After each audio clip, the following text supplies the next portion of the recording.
He was about to sign a billion-dollar takeover until he noticed a child's drawing on the back of the contract.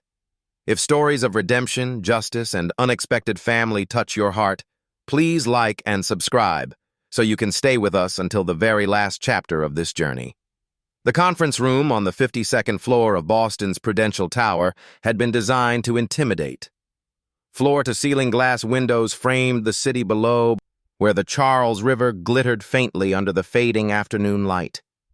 The table was a slab of polished mahogany, large enough to seat 20, but reserved today for only a handful of people who held the power to move markets with their signatures.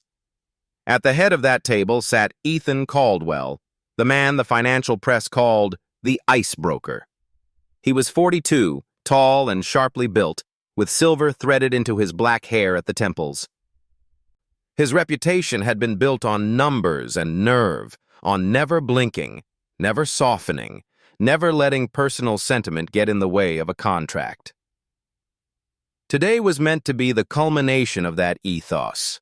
The acquisition of Morgan Consolidated, a $1.2 billion takeover that would cement Caldwell Enterprises as one of the most dominant firms in Boston's financial sector.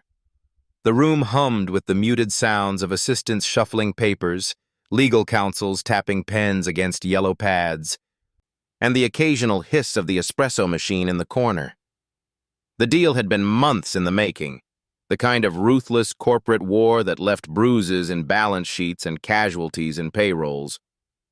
Ethan thrived on such battles. This one, however, carried a darker, more personal resonance.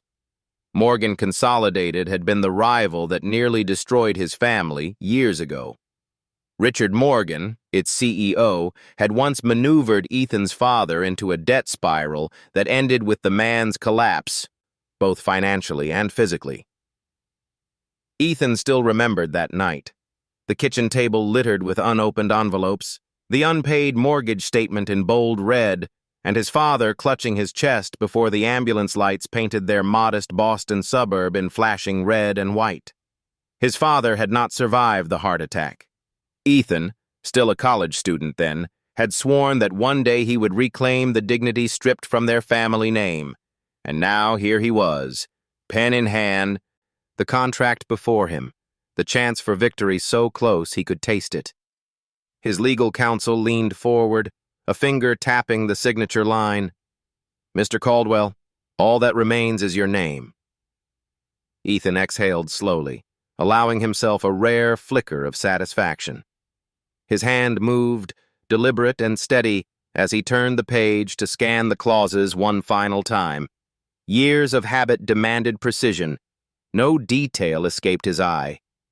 But when the sheet flipped, his focus snagged, not on a paragraph of legalese, but on something that had no place in this high tower of power. Crayon. Thick, waxy strokes of blue, green, and red sprawled across the back of the page. A small house with a crooked chimney. 2 stick figures holding hands. Above them, in uneven letters, scrawled with innocent determination, "I want a real family." The room faded into silence. The attorneys, the assistants, the polished mahogany all receded. Ethan stared at the page as though it had materialized from another world.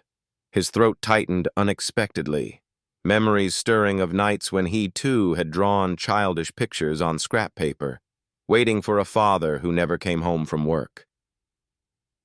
"Mr. Caldwell," his counsel prompted softly, misreading his hesitation as strategic pause. But Ethan couldn't answer. The drawing had pierced through his armor of logic in a way no corporate strategy ever had. What was this doing here? Whose hand had scrawled it? Why inside the most important contract of his career? He flipped the page back, then forward again, confirming what he saw. The drawing was real. The wax smudged faintly beneath his thumb when he brushed the edge. This wasn't some stray doodle from a bored intern. This belonged to a child. For the first time in his career, Ethan felt something foreign bloom in his chest during a negotiation. Doubt. He leaned back in his chair, eyes narrowing as his mind spun. Someone had made a mistake. Someone had slipped a piece of paper where it did not belong. Yet accidents like this did not happen in billion-dollar boardrooms. Documents were vetted, copied, couriered under lock and seal. This drawing's presence was more than unusual. It was impossible. "Excuse me," Ethan murmured, closing the folder. His voice was calm, but inside, unease clawed at him. "I'll need a moment before I sign." He rose from his chair, ignoring the puzzled glances that followed him as he left the conference room. The glass doors whispered shut behind him, sealing in the confusion of his board and the calculating glare of Richard Morgan, who had been waiting in an adjacent lounge for the final handshake. Ethan walked into the marble corridor, the contract folder still in his hand. His eyes drifted once more to the crayon drawing, to the uneven letters that whispered louder than any clause of indemnity. "I want a real family." The words echoed against something buried deep in him, something he had long tried to bury beneath ambition and revenge. He pressed the folder shut and steadied his breath. Whoever had drawn this was close by. And for reasons he couldn't explain, Ethan Caldwell suddenly needed to know why. The corridor outside the boardroom was quiet, softened by thick carpet and muted light from modern sconces. Executives passed with phones glued to their ears, oblivious to the turmoil in Ethan's chest. He moved toward the lobby, each step slower than his usual purposeful stride. From a distance, he noticed her. A little girl sat on one of the lobby couches, legs swinging above the floor, a box of colored pencils resting beside her. Her dress was sky blue, slightly wrinkled, her blonde hair caught in the late afternoon light spilling through the glass facade. She was drawing on a pad balanced across her knees, her tongue pressed to the corner of her mouth in the concentration only children possessed. Ethan stopped, pulse quickening. Something about her posture, the grip of her crayon, the intensity of her small world. He recognized it. This was the hand behind the drawing. His breath caught. What was a child doing here, in the midst of billion-dollar negotiations? He had no answer yet. But he felt, with a clarity that startled him, that the discovery of this girl, and the fragile message she had smuggled into his fortress of contracts, was about to unravel everything he thought he wanted. And for the first time in decades, Ethan Caldwell wasn't sure if that was a curse or a gift. The girl did not notice him at first. She was too absorbed in the world she was building with her crayons, bold strokes of green for a tree, a wavering line of blue for the sky, a cluster of red dots that might have been flowers, or perhaps balloons. Her hand moved with the certainty of someone who had no fear of mistakes, only the freedom of expression. Ethan paused a few feet away, unsure how to approach. He was accustomed to boardrooms and negotiations, to facing down rivals who hid daggers behind handshakes. But this, approaching a child, felt oddly more daunting. The girl finally sensed his presence and looked up. Her eyes were a startling shade of gray-blue, clear and direct, as if they could see through more than he wanted to reveal. She tilted her head, studying him with a curiosity that was neither shy nor intimidated. "Are you here for the meeting too?" she asked matter-of-factly. Ethan almost smiled, though the expression felt foreign on his face. "Something like that," he said quietly. His voice, usually commanding, softened against his will. She looked at the folder in his hand, then back at him. "That's my paper." His chest tightened. "Your paper?" She nodded. "The one you're holding. I was drawing on it, but then someone took it away. They said it was important." She frowned, as though adults never understood what was important. Ethan carefully opened the folder. The drawing was still there. The waxy house, the stick figures, the plea for a family. He glanced at her, now certain. "You drew this?" "Yes," she said simply. She pointed at the two figures. That's me. And that's someone who remembers my birthday. The words pierced him sharper than any hostile takeover ever had. Ethan swallowed. He had intended to ask more questions, but she offered her name before he could. I'm Lila. Lila Morgan. The surname jolted him. Morgan. He felt his pulse quicken, his jaw clench. Richard Morgan's daughter. The man who had ruined his father, who had built an empire on other people's collapses. Lila noticed the shift in his expression, but she didn't flinch. You know my dad? Ethan measured his words carefully. Yes, we've met before. She hugged her box of pencils closer, as if protecting something fragile. He's busy right now. He said I had to sit here and wait until he's finished, but he's always finished too late. Ethan looked around. The lobby was filled with executives passing briskly by, assistants whispering into headsets, security guards standing at corners. Yet no one paid attention to the little girl sitting alone. She might as well have been invisible. Do you wait here often? He asked. Sometimes in his office, sometimes in hotel lobbies, sometimes in the car. She said it with the rhythm of repetition, as though cataloging the stations of a familiar routine. But I don't like it when he forgets to come back. One time I fell asleep in a chair and woke up when everyone was gone. It was scary. Ethan's throat tightened. He thought of his own childhood, waiting by the window for a father who was always too busy to return on time. The ache was familiar, though he had long buried it beneath ambition. He sat down on the couch beside her, leaving enough space so she wouldn't feel cornered. Do you like to draw? She brightened. It's my favorite. When I draw, I can make things real, even if they're not real yet.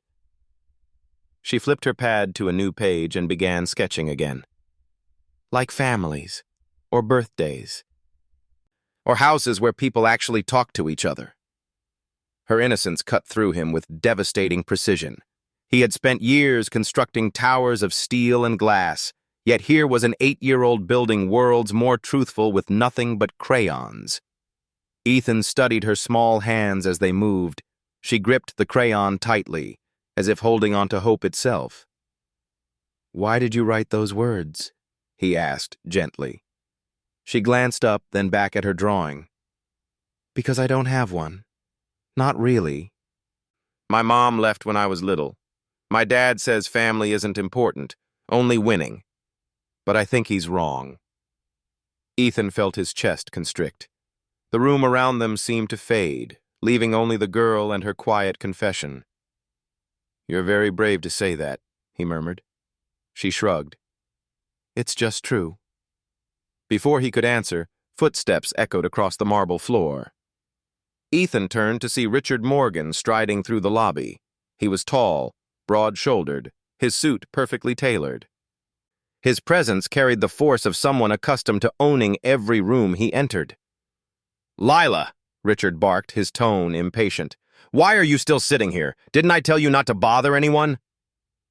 Lila flinched, but quickly closed her sketchbook. I wasn't bothering him, Daddy. We were just talking. Richard's eyes flicked to Ethan, narrowing with suspicion. Recognition flashed between them like a spark hitting dry tinder. Caldwell, Richard said curtly. What are you doing with my daughter? Ethan rose slowly, folding the folder against his chest. We were talking about art. Richard's jaw tightened. He reached for Lila's arm, guiding her away with a grip that seemed harsher than necessary. She has no business here. She knows better than to interrupt. Lila looked back at Ethan, her gray-blue eyes wide as though silently pleading for him not to disappear like everyone else did. Ethan held her gaze for a beat too long. Something stirred in him, an unfamiliar protectiveness, a sense of unfinished fate. Richard, noticing, gave a cold smile. Don't let her distract you. We both know today is about contracts, not crayons." And with that, he steered Lila toward a side corridor. She walked obediently, but her head turned at the last moment. She mouthed a word that Ethan understood without sound. "Help." The word landed heavier than any balance sheet. Ethan remained still as they vanished into the corridor. For years, he had believed the only justice worth pursuing was crushing Richard Morgan with the same ruthlessness Morgan had shown his father. But now the war felt different. This was not only about vengeance. This was about a little girl. He looked again at the crayon drawing inside the folder. The stick figures still held hands beneath the uneven plea. "I want a real family." And for the first time since his father's death, Ethan Caldwell wondered if revenge was too small a dream. The glass of Morgan Tower loomed over Boston like a crown of steel, its mirrored surface catching the pale winter sun. From his office window at Caldwell Enterprises, Ethan Caldwell could see it clearly across the skyline. The sight always stirred something in him. Resentment, yes, but also an ache he rarely admitted. That tower wasn't just real estate. It was a monument to Richard Morgan's triumph and to Ethan's father's ruin. For years, Ethan had told himself he wanted the tower for business reasons. Its location, its leverage, its ability to reshape the market. But in the quiet of his own thoughts, he knew the truth. Morgan Tower symbolized every humiliation he had endured as a young man, every unpaid bill, every dinner eaten in silence, every glance at his father's face as the weight of debt pulled him deeper into despair. His father had collapsed under that weight, and the memory of it haunted Ethan even now. He didn't let himself linger on the details. They belonged to the past. But the image was carved into him, a man undone by another's ambition, Richard Morgan's ambition. Ethan tightened his jaw and turned away from the window. This acquisition wasn't just a deal. It was his answer to history. To seize Morgan Consolidated meant not only revenge, but vindication. His father's name would no longer be whispered with pity. The Caldwell legacy would stand taller than Morgan Tower itself. Yet Ethan's resolve was no longer as solid as it had been. The child in the lobby, the girl with crayons and two old eyes, lingered in his thoughts. Lila Morgan. The name alone was a collision of worlds. Richard's daughter, and yet nothing like the man who sired her. She had spoken with the quiet honesty of a child, her words cutting sharper than any legal clause. "Every time my dad wins, I lose him a little more." It wasn't strategy, it wasn't manipulation. It was truth, laid bare with crayons and paper. Ethan paced his office, the silence pressing in around him. The board expected him to sign, to deliver the kill shot that would end Morgan's reign, and for years, that was what he had wanted. To crush the man who had crushed his father. But now he wondered, if he took everything from Richard, what would happen to Lila? Would she be another casualty of ambition, collateral damage in a war between men who valued power above family? He remembered her small voice, wistful yet resigned. "He doesn't remember my birthday. He only remembers contracts." Ethan ran a hand over his face. He had spent his life trying to avoid his father's mistakes, yet what path was he walking now? Was he any different from Richard, trading humanity for victory, blind to the people left in the shadows? The thought unsettled him more than he cared to admit. A knock at the door broke his reverie. Claire, his assistant, stepped inside with her usual briskness. "Mr. Caldwell, the legal team is asking if you'll be ready for the signing ceremony this afternoon." "I'll be there," Ethan said automatically, though the words felt heavier than usual. Claire hesitated, studying him. "Is everything all right? You don't seem yourself." He forced a thin smile. "I'm fine. Just focused." She didn't look convinced, but she nodded and withdrew. Alone again, Ethan returned to the window. Morgan Tower glistened across the river, its surface catching the afternoon light. He imagined Richard Morgan inside, barking orders, slamming phones, treating people as pawns in a game only he could win. The same man who had sneered at Ethan years ago, dismissing him as insignificant. The same man who had hollowed out his father's pride. Hatred simmered, old and familiar. But beneath it, something new tugged at him. The memory of a little girl sitting alone in a lobby, coloring worlds she wished were real.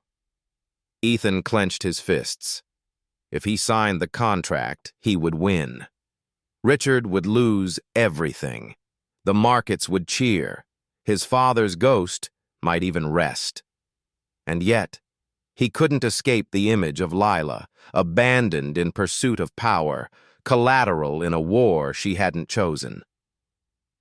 The shadows of Morgan Tower reached long across Boston that day, spilling over the river, creeping into Ethan's heart. And for the first time, he questioned whether victory at all costs was victory at all. The next morning dawned gray over Boston, rain streaking down the wide panes of the Prudential Tower. Ethan Caldwell arrived earlier than usual, restless after a night of pacing in his penthouse. Numbers and contracts had once been his compass, but now his mind kept circling back to a child's voice. Every time my dad wins, I lose him a little more. He told himself to stay focused. The deal was hours from being signed. Richard Morgan would soon be finished, and Caldwell Enterprises would emerge stronger than ever. That was the plan. That had always been the plan. And yet, plans rarely survived contact with conscience. By mid-morning, Ethan found himself drifting from the boardroom, his footsteps echoing down the quieter corridors of the tower. He wasn't looking for Richard. He wasn't looking for a contract. He was looking for her. The sound of crayons scratching across paper led him to a small side room often used for overflow meetings. The door was ajar. Inside, Lila Morgan sat alone at a long table, her shoes dangling off the edge of her chair, a sketchpad spread open before her. She was drawing with fierce concentration, tongue pressed to the corner of her mouth, as if the act of creation itself could shield her from the world outside. Ethan hesitated at the doorway. He was a man who could command entire boards with a single word, but approaching a child felt strangely daunting. She noticed him, and her face brightened. "I hoped you'd come," she said simply. Something in Ethan's chest shifted. He stepped inside, closing the door softly behind him.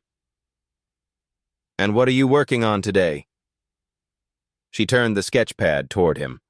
A round cake filled the page, with crooked candles sprouting unevenly across the top. Wax flames of orange and yellow flickered in childish imagination. "It's my birthday cake," she explained. Ethan blinked. "Your birthday?" "Today," she said, as though it were the most ordinary fact in the world. She shrugged. 8 years old. Ethan's throat tightened. "And you're here? On your birthday?" She nodded.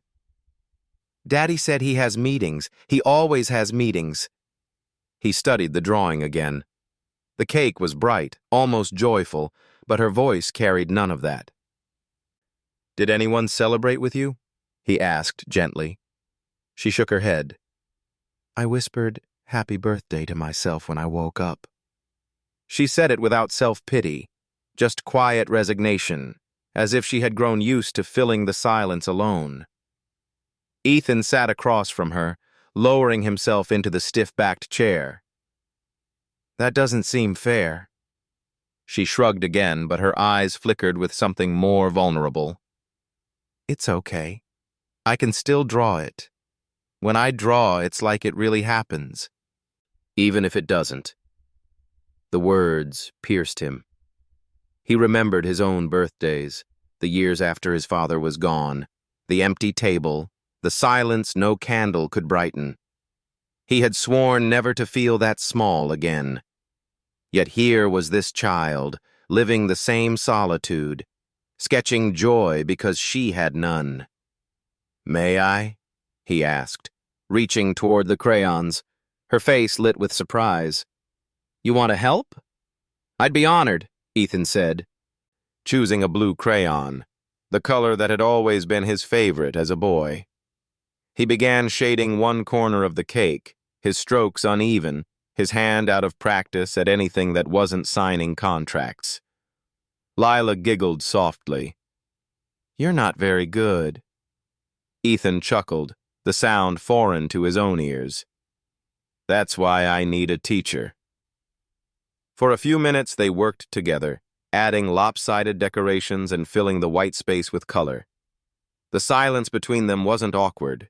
It was gentle, almost healing. "Why do you like birthdays so much?" Ethan asked. She looked up at him, her eyes gray-blue and unflinching. "Because birthdays are supposed to mean someone remembers you, even if it's just once a year." The words landed heavy in the quiet room. Ethan thought of his own path, years spent chasing power, ignoring calls, missing dinners. He had no child waiting at home, no voice asking for cake or candles. But if he did, would he have been any different from Richard? "You deserve to be remembered, Lila," he said softly. She tilted her head. "Do you really think so?" "I know so," Ethan answered, more firmly than he expected. For a moment her face softened with something fragile, almost hopeful. Then the sound of heavy footsteps broke the spell. The door swung open, and Richard Morgan strode in, phone in hand, voice sharp. "I don't care what it costs," Richard barked into the receiver. "The deal closes today, or there's no deal at all." He ended the call with a snap, his gaze landing on the scene before him. Lila froze, hiding her sketchpad behind her arm. Richard's expression darkened. "What is this?" "We were drawing," Ethan said evenly, standing to face him. Richard's lip curled. "Drawing? She should know better than to waste time." "Lila, what did I tell you about bothering people?"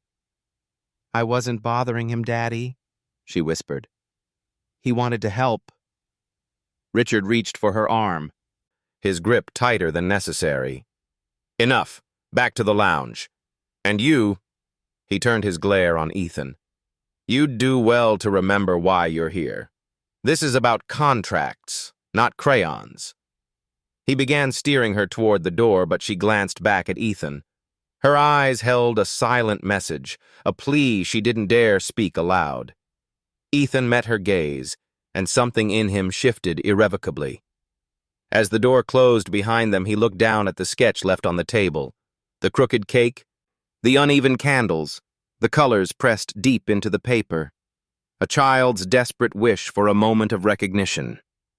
And for the first time in his career, Ethan Caldwell wasn't sure he wanted the contract waiting on his desk. The winter wind hissed through the narrow gaps of the Prudential Tower as evening settled in, rattling the glass panes with a steady hum.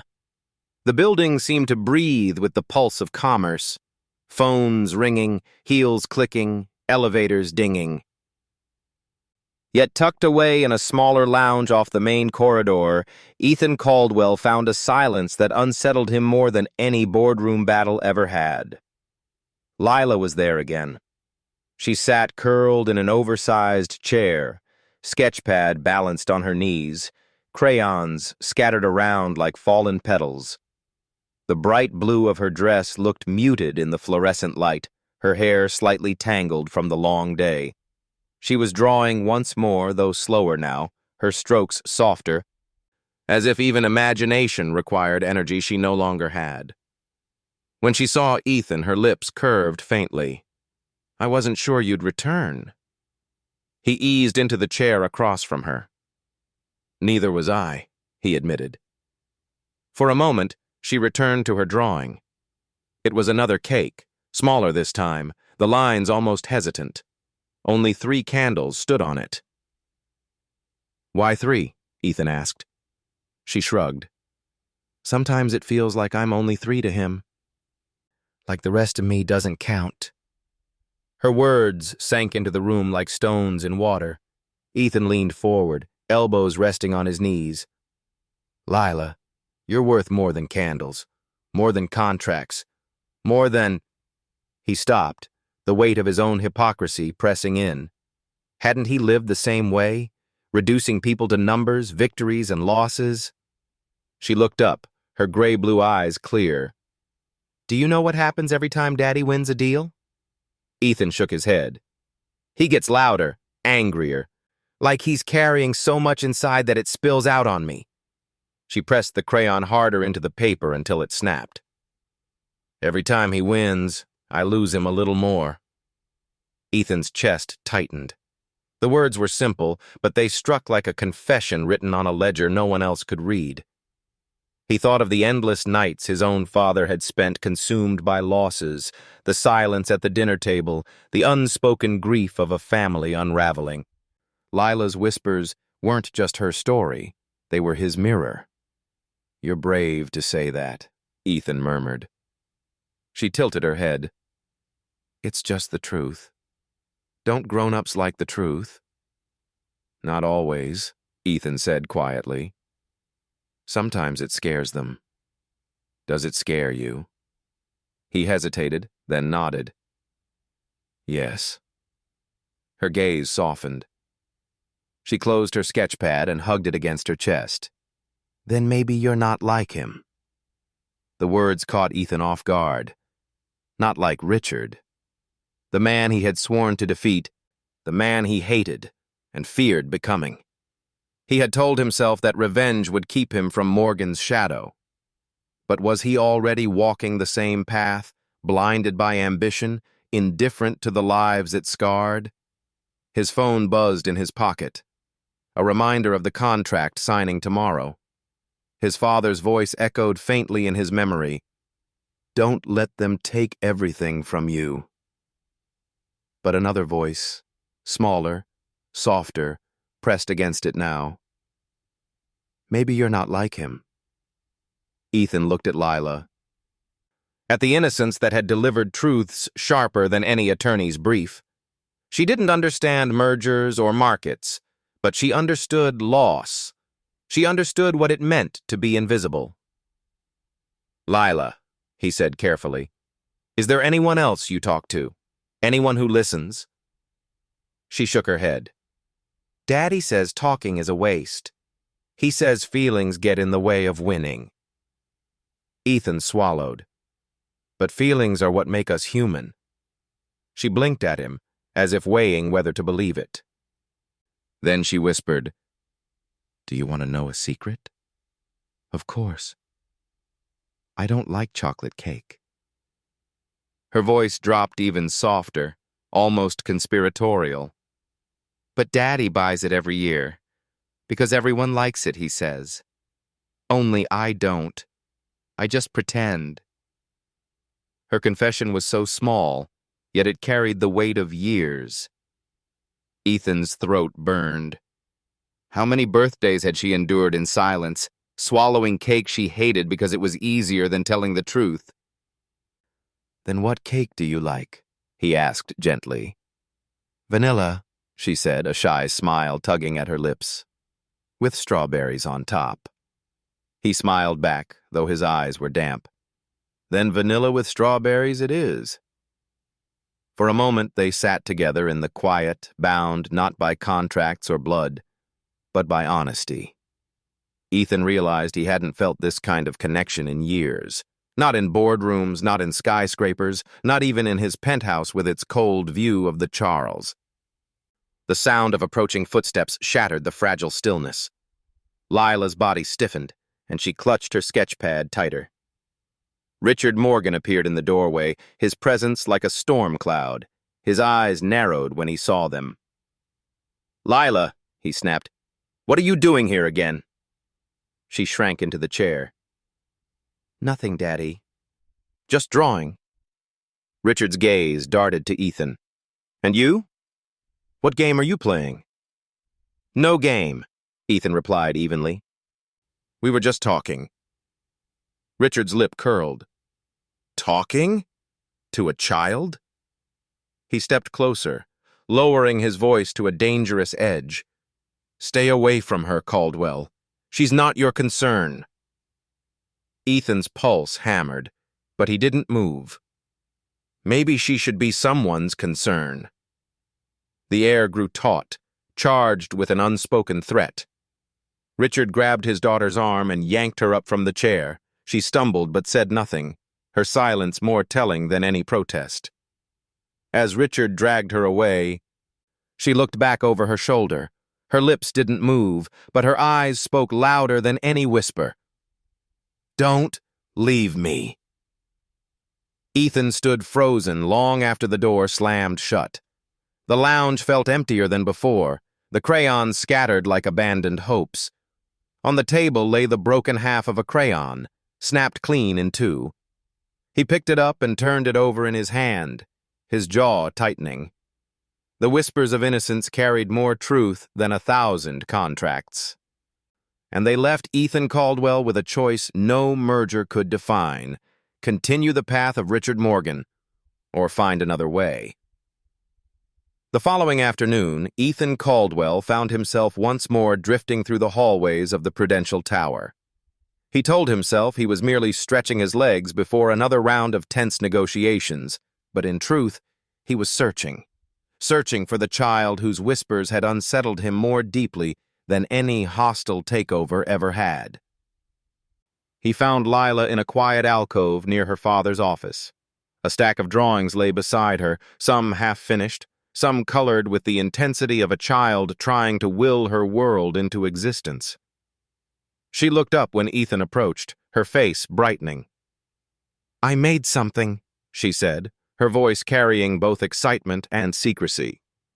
She thrust a folder of loose pages into his hands. Ethan frowned, glancing at the cover. It wasn't a sketch pad this time, but a collection of photocopied sheets and scribbled maps. Among the colorful drawings of flowers and houses were childlike floor plans, the lines uneven but recognizable as rooms and hallways. One page in particular stood out, a crude map of her father's office, with a bold red rectangle marked on a shelf. "This is where Daddy keeps the red folders," Lila explained matter-of-factly. "I drew them because they always look important." "He yells if anyone touches them!" Ethan's pulse quickened. He sifted through the papers, and to his shock, wedged among the sketches were actual documents, memos stamped confidential in bright scarlet ink. His heart lurched as he read. These weren't meaningless scraps. They detailed payments disguised as consulting fees, bribes to city officials, falsified reports clearing land in South Boston. His breath caught. For years, he had suspected Richard Morgan of corruption, but suspicion was one thing, evidence was another. Here in his hands lay the very weapon that could destroy the man. "Lila," he began carefully, crouching so his eyes met hers. "Where did you get these?" She shrugged. "I saw one sticking out of the trash by Daddy's desk. I thought it looked important, so I saved it. Then I drew it too. Do you think that was bad?" Ethan's throat tightened. "No, not bad, but dangerous." Her eyes widened. "Dangerous?" He forced his voice steady. "These are things adults fight over, things that could hurt people if they're used the wrong way." She hugged her sketchpad closer. "I didn't mean to cause trouble. I just thought you should know. Listen. Daddy never listens." Her trust cut deeper than any corporate betrayal. Ethan closed the folder, his mind racing. He had dreamed of this moment, proof that Richard Morgan's empire was built on lies. Yet now that he held it, victory tasted like ash. Because it hadn't come from due diligence or investigative brilliance. It had come from the innocent hands of an 8-year-old girl. He thought of her earlier confession about birthdays and chocolate cake. A child so unseen by her father that even her favorite flavor was ignored.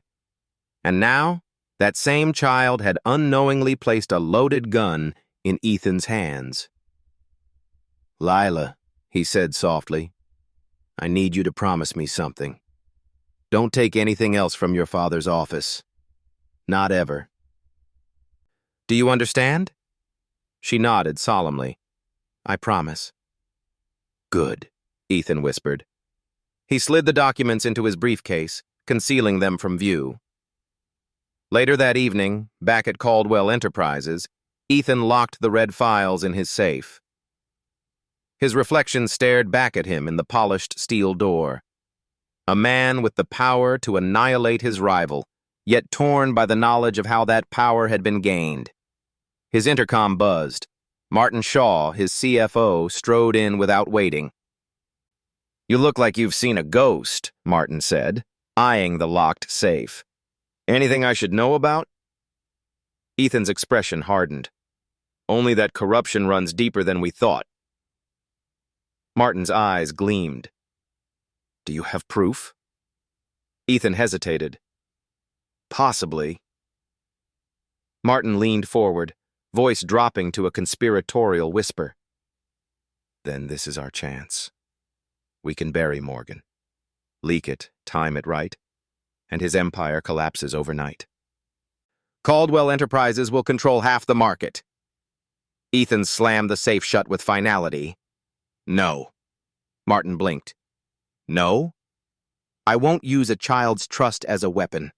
Not for this. Not for anything. Martin's jaw tightened. You've spent your whole life preparing for this moment, Ethan. Are you telling me you're going soft? That girl has blinded you. Get out, Ethan snapped, his voice ice cold. Martin left, but not without a final glance of contempt. The door closed, leaving Ethan alone with the hum of the city outside. He pressed his palms against the safe, his father's voice echoing faintly in his memory. Don't let them take everything from you. But another voice pressed harder now, innocent yet searing. Maybe you're not like him. That night, sleep evaded him. Every time he closed his eyes, he saw the drawing of her father's office, the bold red rectangle she had scrawled on the shelf, the way her eyes had searched his for reassurance. The memory of her tower drawing from earlier days flickered too, not its lines, but its meaning. A child who felt small beneath the weight of ambition. That memory haunted him more than the contracts waiting to be signed. By morning, Ethan knew one thing for certain. The red files weren't just evidence. They were a test of whether he would continue down Richard Morgan's path of ruthless victories or choose something harder, something better. For the first time in years, he wasn't sure which road he would take. The boardroom of Caldwell Enterprises was alive with tension long before Ethan Caldwell walked in. Sunlight from the Charles River slanted across the glass walls, glinting off the polished mahogany table that had witnessed decades of victories and defeats. Today, it felt like an arena. Seated around the table were the directors, men and women whose fortunes rose and fell with Ethan's decisions. At the center sat Martin Shaw, his wire-rimmed glasses catching the light, his expression carefully neutral. But Ethan knew that look. Martin wasn't neutral. He was calculating. Ethan placed a folder on the table. Not the merger contract. Not the deal they had labored over for months. The red files. Before we proceed, Ethan said, his voice steady but low, there's something you need to see. He opened the folder, spreading the photocopies across the table. Stamped confidential in scarlet. The documents told a damning story. Bribes to zoning officials, falsified clearances, millions disguised as consulting fees. The evidence was undeniable. Gasps rippled around the table. A director named Samuel Green leaned forward, adjusting his tie. Where did this come from? It doesn't matter, Ethan replied. What matters is that Morgan Consolidated is built on corruption. If we acquire them, we don't just take their assets, we inherit their liabilities. We tie our name to fraud. The room buzzed with whispers. Another director, a sharp-eyed woman named Patel, tapped one of the memos. If this is authentic, The SEC will dismantle Morgan Consolidated piece by piece. Their value will collapse. We could wait and scoop up what remains for pennies. Exactly, Green agreed, his tone sharp. This isn't a reason to pull back. It's an opportunity. If we move quickly, we can dominate the market. Morgan's fall is our rise. Ethan shook his head. That is not the way forward. Silence followed, heavy and strained. Martin Shaw leaned back in his chair, fingers steepled. His voice was smooth, almost too calm. Ethan, you've built this company on precision, on never hesitating. And now, when the kill shot is in your hand, you falter? Why? Ethan's jaw tightened. He thought of his father, not the night of his death, but the years of quiet exhaustion, the way ambition had hollowed him out until there was nothing left. He thought of Lila whispering, "Every time my dad wins, I lose him a little more." The echoes collided in his chest. Because integrity matters more than victory, Ethan said, his voice hardening. If we sacrifice that, we're no better than Richard Morgan. A murmur rose around the table, some skeptical, others contemplative. Green scoffed. Integrity doesn't pay dividends. Neither does corruption, Ethan shot back. Not for long. Martin leaned forward, his tone sharpening. Enough sermons. You brought us proof of Morgan's crimes. If you don't intend to use it, why did you bring it here? To shame us? To stall the inevitable? I brought it because the board deserves to know the truth, Ethan said evenly. But I will not, under any circumstances, use a child's trust as a weapon. That is where I draw the line. The words slipped out before he could pull them back. Martin's eyes narrowed. A child's trust? He let the phrase hang in the air, poisonous. Interesting choice of words. Ethan felt the director's gazes pivot toward him, curious, uncertain. He met their eyes one by one, daring them to ask. You have enough evidence in front of you. Leave it at that. But Martin wasn't finished. He rose, his chair scraping across the polished floor. Gentlemen, ladies, we all know what's happening here. Our CEO has lost his edge. He's letting sentiment cloud his judgment. He's choosing weakness over dominance. Careful, Ethan warned, his voice low. Martin ignored him. For years, Ethan Caldwell was the icebreaker. Unflinching, unbeatable. But look at him now. He speaks of integrity while Morgan Consolidated lies broken at our feet. He's afraid to finish what he started. He's afraid because deep down, he knows he's no different from Richard Morgan. The words hit like a blade. Ethan stiffened, but he did not look away. Instead, he said quietly, That's the fear that keeps me honest. Becoming him. If you can't understand that, you never understood me at all. The room fell silent. Martin seized the moment. If Ethan won't act, then someone else must. I propose that Caldwell Enterprises move forward without his consent. Leak the files to the press. Let the world tear Morgan apart while we collect the pieces. This is bigger than one man's conscience. Gasps echoed again, this time louder. Green immediately backed him. Patel hesitated, her eyes flicking between Ethan and Martin.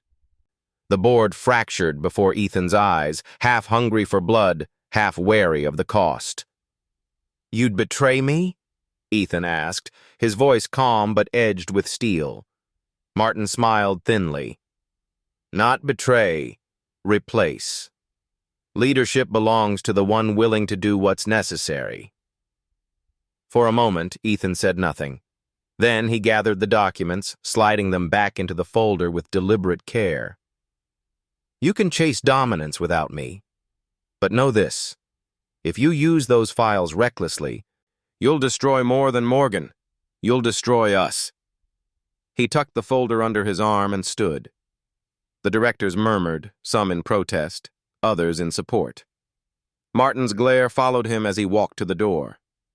At the threshold, Ethan paused, He looked back at the men and women who had trusted him for years, then at Martin, whose ambition burned so bright it threatened to consume everything. "I built Caldwell Enterprises to stand taller than shadows," Ethan said. "If you choose otherwise, you'll do it without me." And with that, he left the room. The corridor outside was eerily quiet. Ethan's footsteps echoed as he walked away, each one heavier than the last. For the first time in years, he felt the ground shift beneath him. His empire was no longer secure, not because of Richard Morgan, but because of the betrayal within his own house. And yet, strangely, he felt lighter. He had chosen integrity over revenge, principle over power. It might cost him everything. But perhaps, for the first time, he was no longer walking in Richard Morgan's shadow. The morning after the boardroom fracture, Boston awoke to chaos. News tickers blazed across every screen. Morgan consolidated under federal investigation. Allegations of bribery and fraud surface in South Boston land deals. Richard Morgan faces SEC subpoena. The headlines spread like fire, searing Morgan's empire in real time. Ethan sat at his office desk, staring at the screen of his muted television. Agents in dark jackets were filmed walking in and out of Morgan Tower with cardboard boxes stacked high. Employees scurried past cameras with faces hidden, while reporters shouted questions no one answered. He didn't need to ask how the documents had leaked. Martin Shaw had moved faster than even Ethan anticipated. The red files were everywhere now, weaponized not for justice, but for control.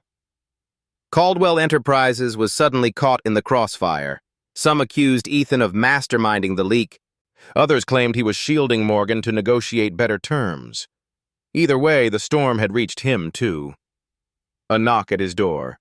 Claire entered, pale with worry. "The Attorney General's office called again. They want a statement.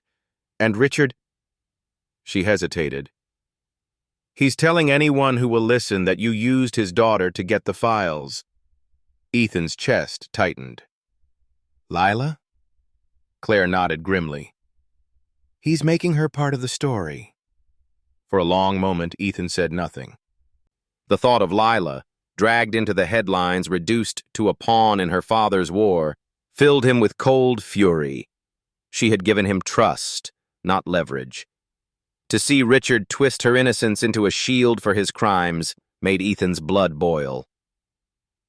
By late afternoon, the inevitable confrontation came.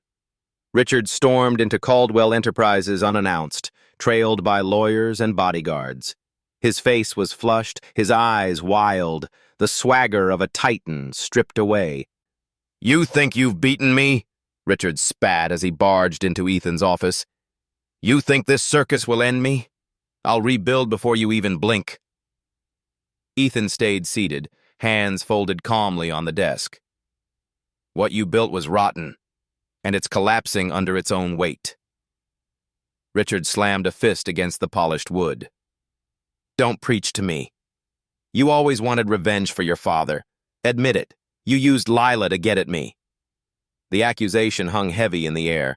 Ethan rose slowly, his voice low and controlled. "I didn't use her, Richard. But maybe you should ask yourself why your daughter felt safer talking to me than to you." For the first time, Richard faltered. His rage flickered, replaced by something closer to desperation. But pride quickly smothered it. "Stay away from her," he growled. "She's mine." He stormed out, slamming the door so hard the glass pane rattled. Ethan exhaled, steadying himself. Richard's empire was in freefall, but his cruelty still had teeth. The only thing that mattered now was keeping Lila safe. That night, as the city buzzed with speculation, Ethan lingered in his office long after most of his staff had gone home. The lights of Boston twinkled beyond the windows, indifferent to the ruin of men. He was considering his next move when the elevator doors opened down the hall. A guard hurried toward him, breathless. "Sir, there's a girl in the lobby asking for you. Says her name is Lila." Ethan was on his feet before the sentence finished. He rushed downstairs, heart pounding. The lobby's cavernous space felt colder than usual, its marble floors gleaming under fluorescent lights. And there, standing alone near the glass entrance, was Lila. Her blue dress was wrinkled, her hair damp from the mist outside. She clutched her sketchpad tight against her chest, her eyes wide and brimming with fear. When she saw Ethan, relief broke across her face. She ran to him, words tumbling out between shaky breaths.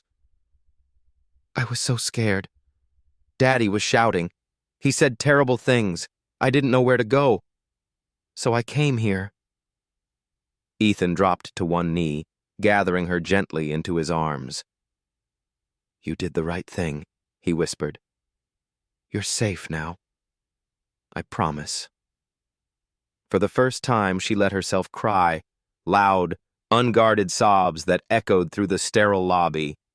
Ethan held her tighter, shielding her as if the whole world might break in. He glanced at the guard, who nodded discreetly and turned away, granting them privacy.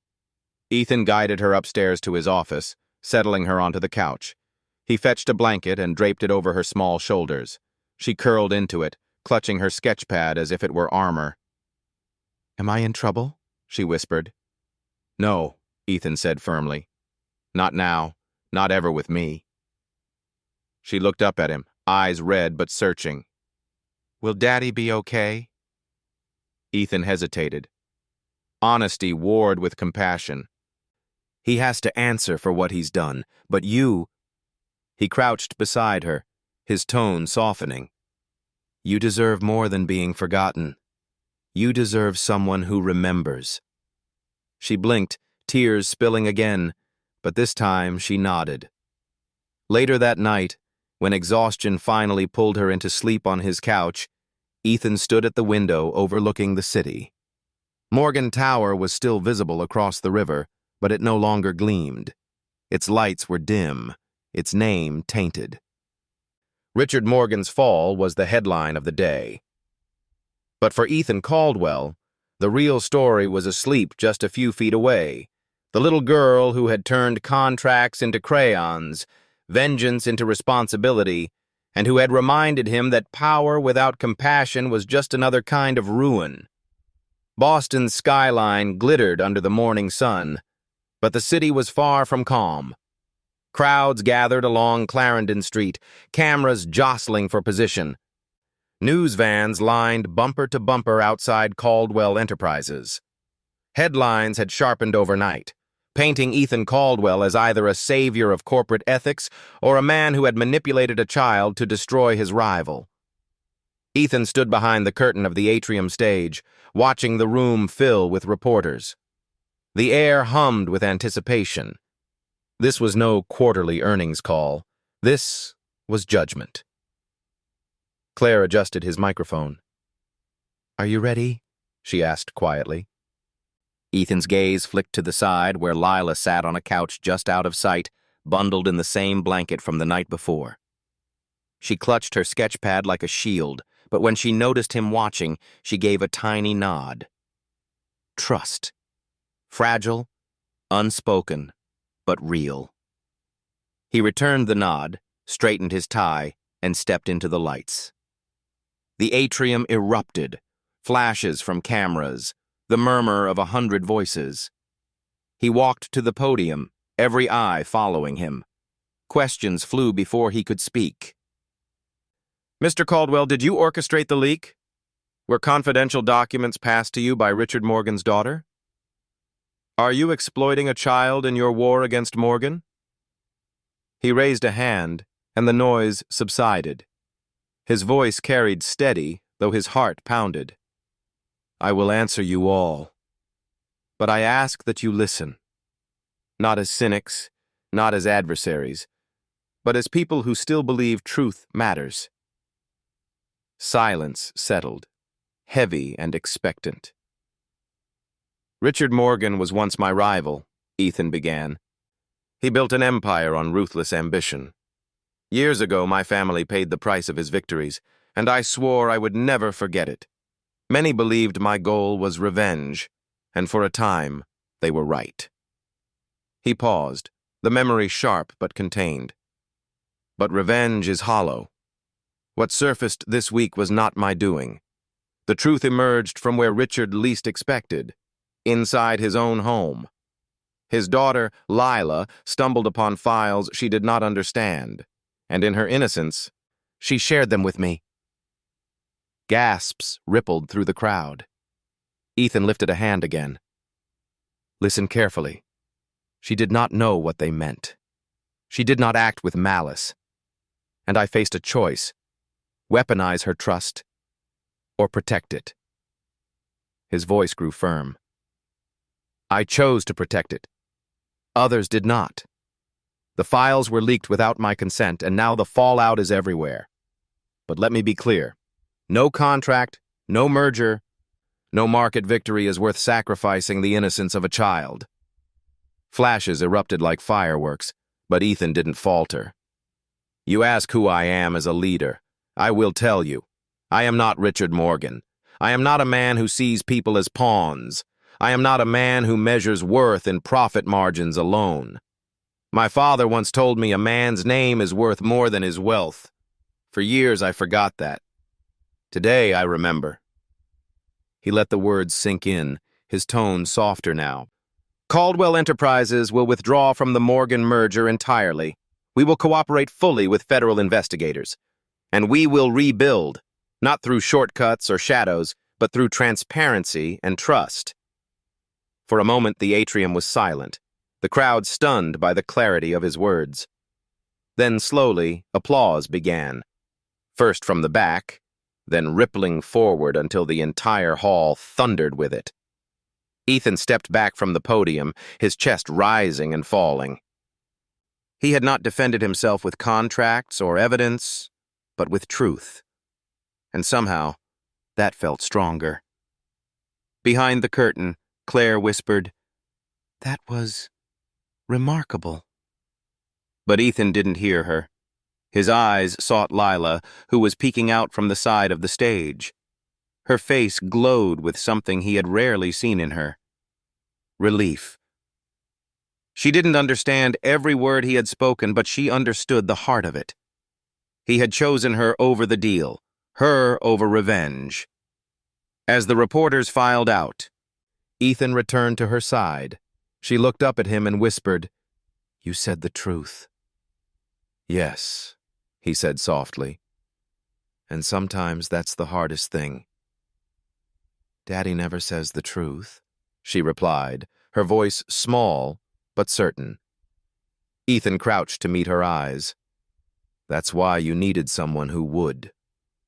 Her gaze lingered on him, and then she leaned forward, slipping her small hand into his.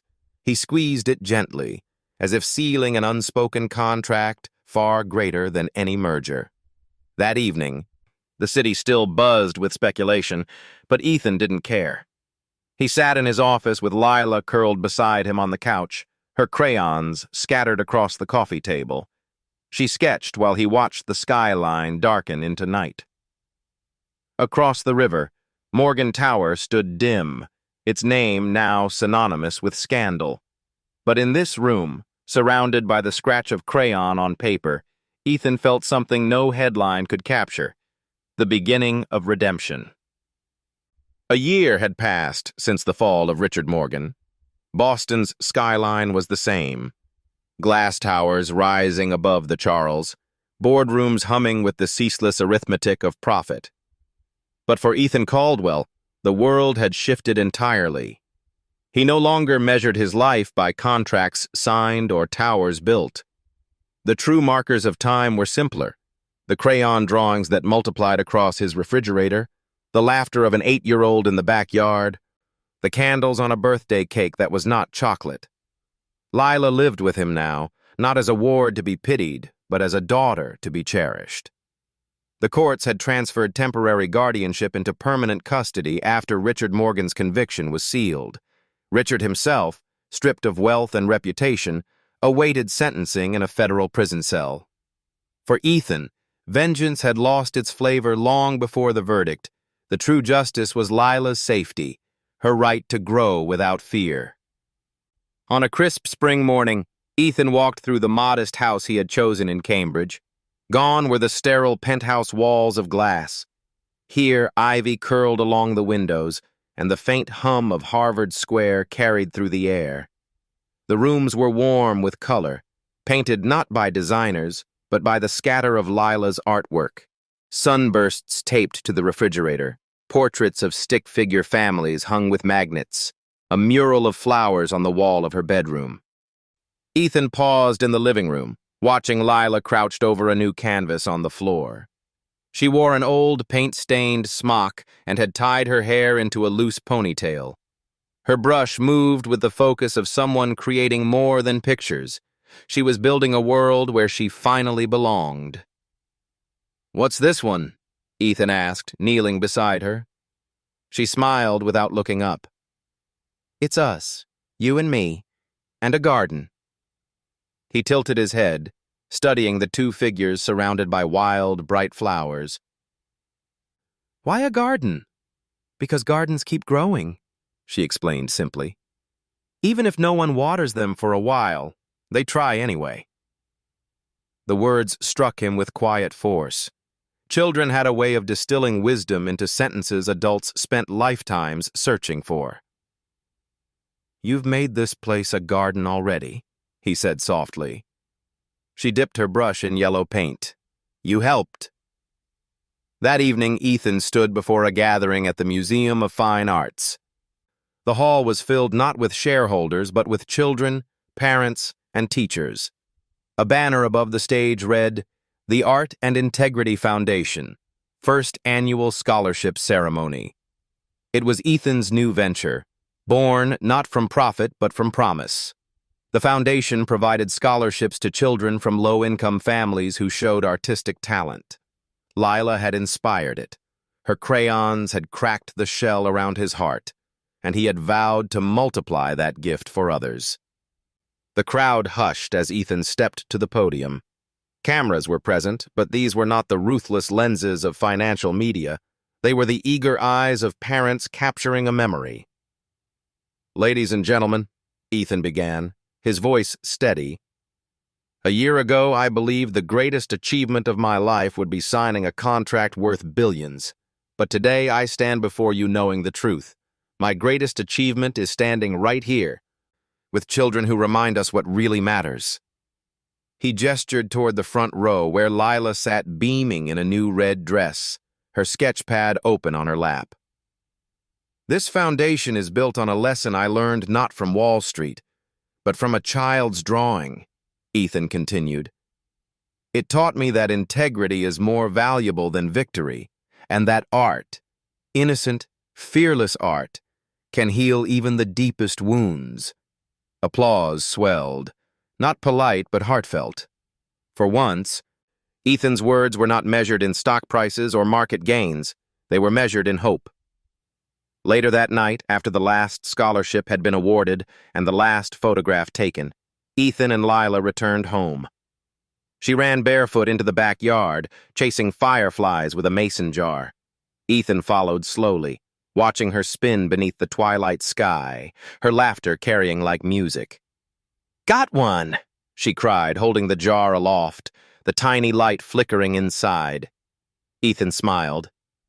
Sitting on the porch steps, he thought of his father, of the kitchen table strewn with bills, of the night he swore revenge.